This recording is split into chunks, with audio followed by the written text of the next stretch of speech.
A Christmas Cookie Exchange. Narrated by me, H.R. Mansky. December's that magical time of the year when loved ones will gather to spread much good cheer. The tree has been trimmed and the date has been set. This holiday party shall be the best yet. The doorbell sings sharply while holding its notes as merry guests enter wrapped up in their coats.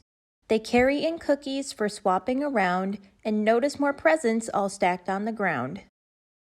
The crowd is excited and ready to dine. They scurry and hurry to be next in line.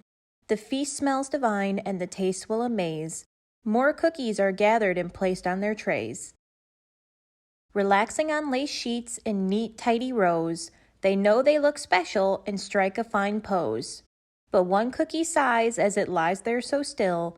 It's a filled one, a round one, a plain one named Phil. I wish I'd be fancy with sprinkles and icing, or chocolate or almonds or cinnamon spicing.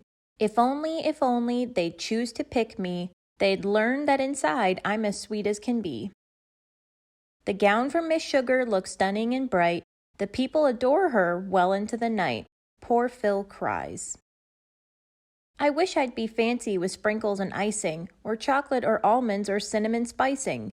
If only they'd choose to pick me, they'd learn that inside I'm as sweet as can be.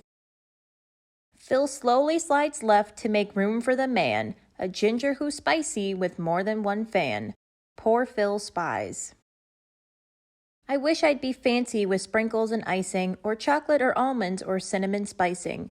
If only they'd choose to pick me, they'd learn that inside I'm as sweet as can be. Now Coco's smooth cape helps her plan to take shape. She's tempting the grazers to aid her escape.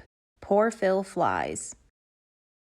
I wish I'd be fancy with sprinkles and icing, or chocolate or almonds or cinnamon spicing.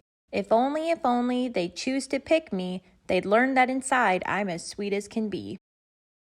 Here comes Skip, who is nutty and clearly quite strong. With holiday extras, his rest won't last long. Poor Phil tries.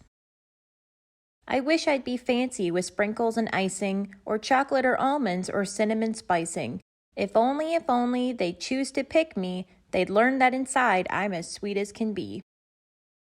The fancier cookies inch closer to Phil. They notice his sadness and offer goodwill. Dear Phil, we do hear you. Guests know you aren't bland. Don't gush, or worse, crumble. You'll soon understand. At Christmas, we often get dressed in our best. Yet what seems to be pleasing to many a guest is the sweetness within that should always come through. Yes, your heart and your feelings are honest and true. Phil felt their sweetness and warmth on display. He thanked them and sensed he'd soon be on his way. I'm happy I'm me, declared Phil from his post. It's what's on the inside that matters the most. Have the sweetest holiday ever. The end.